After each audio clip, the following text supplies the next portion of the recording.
Hello दोस्तों, study mood में आपका स्वागत है। बिहार फायरमैन परीक्षा 2022 तथा बिहार एक्साइज कांस्टेबल परीक्षा 2022 के लिए हम लोग सामान्य हिंदी का सीरीज स्टार्ट किए हैं।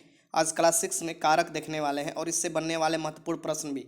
तो वीडियो शुरू से लेकर अंत तक देखिएगा। चलिए शुरुआत करते हैं। कारक कारक से रिलेटेड जो भी क्वेश्चन बनता है ये आप वीडियो देखने के बाद आराम से क्वेश्चन कर पाएंगे। ठीक, तो कारक के सबसे पहले हम लोग परिभाषा देख लेते हैं।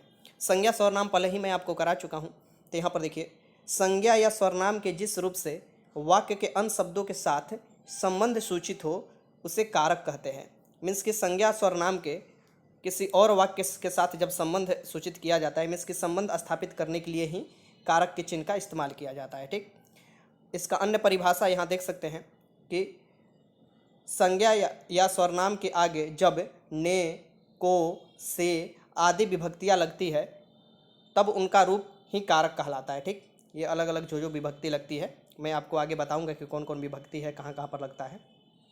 जैसे में देख लीजिए, राम ने रावण को बाण से मारा, तो इस वाक्य में प्रत्येक शब्द एक दूसरे से बंधा हुआ है और प्रत्येक शब्द का संबंध किसी ना किसी रूप से क्रिया के साथ है। ठीक, यहाँ पर और विभक्ति चिन्ह में यहाँ पर देख सकते हैं ने भी है, को भी है और से भी है और एक दूसरे से सभी बंधा हुआ है। ठीक, संबंध स्थापित कर रहा है। यहाँ देख सकते हैं कि ने, को, से शब्दों ने वाक्य में आए अनेक शब्दों का संबंध क्रिया के साथ जोड़ दिया है। ठीक, जो शब्दों का संबंध है वो क्रिया के साथ जोड़ दिया है, अलग अलग जो भी विभक्ति का उपयोग किया गया है। यहाँ पर देख सकते हैं, यदि ये शब्द ना हो तो शब्दों का क्रिया के साथ तथा आपस में कोई संबंध नहीं होगा। ठीक, शब्दों के क्रिया के साथ या आपस में कोई भी संबंध स्थापित नहीं हो सकता है जब तक कारक के कोई भी विभक्ति चिन्ह ना हो तो। अब यहाँ पर देखिए, संज्ञा या सर्वनाम, संज्ञा या सर्वनाम का क्रिया के साथ संबंध स्थापित करने वाला रूप कारक कहलाता है। बहुत ही साधारण भाषा में इसे याद कर सकते हैं। ठीक, संज्ञा या सर्वनाम का क्रिया के साथ संबंध स्थापित करने वाला रूप कारक कहलाता है। ठीक, कारक के भेद देख लीजिए, बार बार पूछा जाता है कि डायरेक्ट पूछ देता है कि कारक के कितने भेद होते हैं, तो कारक के 8 भेद होते हैं। ठीक, कारक की संख्या 8 है। कौन कौन है यहाँ पर देख सकते हैं, कर्ता कारक, कर्म कारक, करण कारक, संप्रदान कारक, अपदान कारक, संबंध कारक, अधिकरण कारक और संबोधन कारक। तो टोटल 8 कारक मैंने आपको बताया। ठीक, और इनसे रिलेटेड विभक्ति चिन्ह पूछ देता है, तो चलिए विभक्ति चिन्ह भी मैं आपको करा देता हूँ। ठीक, जब भी पूछेगा आप आराम से क्वेश्चन कर सकते हैं। तो कारक और उनके विभक्ति चिन्ह, इसी से आपको आपको जो भी रिलेशन है या संबंध स्थापित किए जाते हैं विभक्ति चिन्ह द्वारा ही। ठीक, अलग अलग शब्दों के क्रिया के साथ। अब यहाँ पर कारक दिया हुआ है, यहाँ पर विभक्ति चिन्ह। कर्ता, कर्ता के साथ कौन विभक्ति चिन्ह आता है, ने आता है। ठीक, कर्म, कर्म कारक के साथ कौन सा विभक्ति चिन्ह आता है, को आता है। ठीक, करण, करण कारक के साथ कौन सा विभक्ति चिन्ह आता है, तो से आता है। और इसमें से जो आएगा के द्वारा, किसी के द्वारा अगर वहां पर होता है और वहां पर से आता है तभी ये आपको करण कारक होगा। फिर संप्रदान के लिए के लिए आता है, संप्रदान के लिए। ठीक, ऐसे याद कर सकते हैं। अपदान से आता है, यहाँ पर देखिए अपदान से। ठीक, संबंध, संबंध स्थापित करने के लिए, संबंध के लिए का, की, के ये आता है। ठीक, फिर अधिकरण, में पर जो आता है ये अधिकरण में आता है और संबोधन में आता है। अरे जी, ओ जी, हो जी, ये सब आपको संबोधन में आता है। तो टोटल मैंने 8 कारक बताया, उसके विभक्ति चिन्ह भी बताया। अब इससे बनने वाले क्वेश्चन देख लीजिए, बहुत ही छोटा चैप्टर है, आराम से क्वेश्चन भी आप देख लीजिएगा और यहाँ से 1 से 2 क्वेश्चन जो भी आते हैं इसे आराम से आप हल कर सकते हैं। एक क्वेश्चन तो पक्का आपका एग्जाम में आता है, इसे हल कर सकते हैं। सबसे पहला क्वेश्चन आपके सामने है, गीता हाथ से मारती है, इनमें कौन सा कारक है।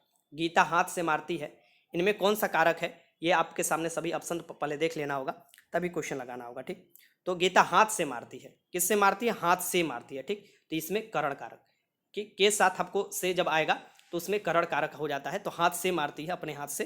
ठीक, तो ये आपको याद रखिएगा, इसमें करण कारक हो जाएगा। ठीक, फिर आपको देखिएगा दूसरा है, कबूतर डाली पर बैठा है, वाक्य में कारक है। कबूतर कहाँ बैठा है, डाली पर।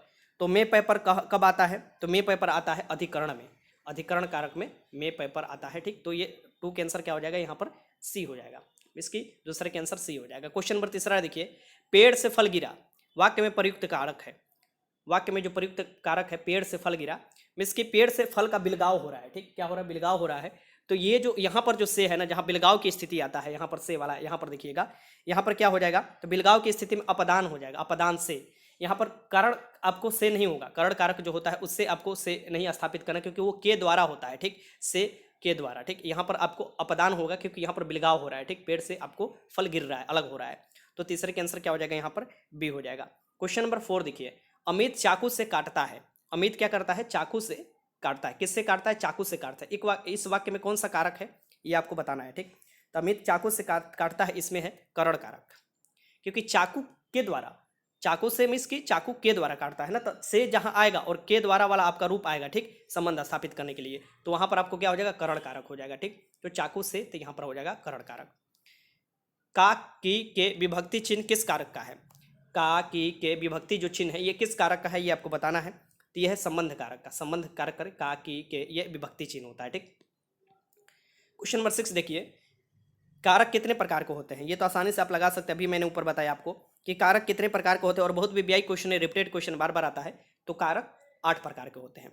कौन कौन होते हैं पूछ सकता है आपको। तो होता है कारक जो होते हैं ये आपको 8 प्रकार के होते हैं। कर्ता कारक, कर्म कारक, करण कारक, संप्रदान कारक, अपदान कारक, संबंध कारक, अधिकरण कारक और संबोधन।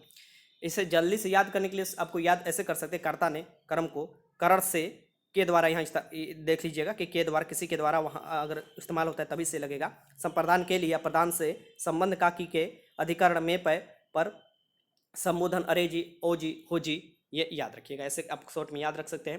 क्वेश्चन नंबर 7 देखिए, क्वेश्चन नंबर 7 यहाँ पर दिया हुआ है, सेब टेबल पर रखा है, वाक्य में कौन सा कारक है? सेब टेबल पर रखा है, इसमें वाक्य में कौन सा कारक है ये आपको बताना है। क्वेश्चन नंबर 7 है, इसका आंसर हो जाएगा अधिकरण, क्योंकि पर कहाँ पर आएगा? तो मैंने आपको बताया अधिकरण में पर आता है, तो ये आपको सेब कहाँ है? टेबल पर, तो यहाँ पर जो हो जाएगा ये अधिकरण कारक हो जाएगा, ठीक। तो टोटल मैंने 7 क्वेश्चन कराया, ये सातों का आंसर भी यहाँ पर मैं दे रखा हूँ, ये देख लीजिएगा अगर कोई भी कन्फ्यूजन होता है तो, ठीक। और कैसा लगा क्वेश्चन जरूर बताइएगा। वीडियो अच्छा लगा तो लाइक कीजिएगा। छोटे छोटे वीडियो के माध्यम से ही आपका सारा हिंदी का सिलेबस खत्म हो जाएगा। वीडियो देखने का आपका बहुत बहुत धन्यवाद।